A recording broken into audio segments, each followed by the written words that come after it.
when I first read it and when I had conversations with Callie and we shot the pilot, you know, I never envisioned it as sort of Rayna was this fading star, and I never envisioned that until I saw it in print when the show was being described in print, and I said, what are you talking about? Like,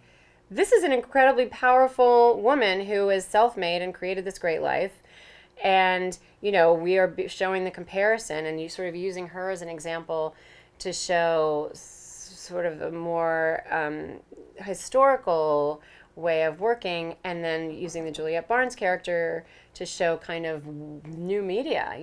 and how the music business, using the music business as an example of how media is working now, and that things have changed so dramatically, and the way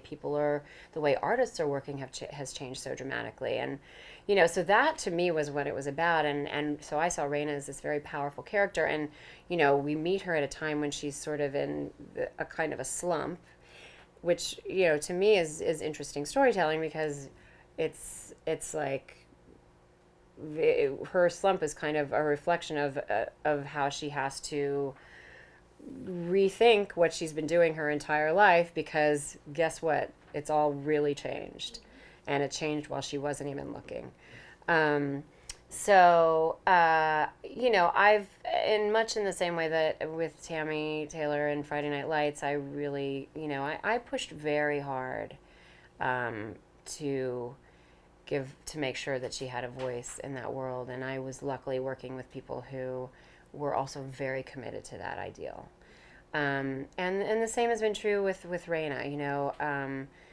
It's there's an easy trap to fall into, that could be about sort of young versus old and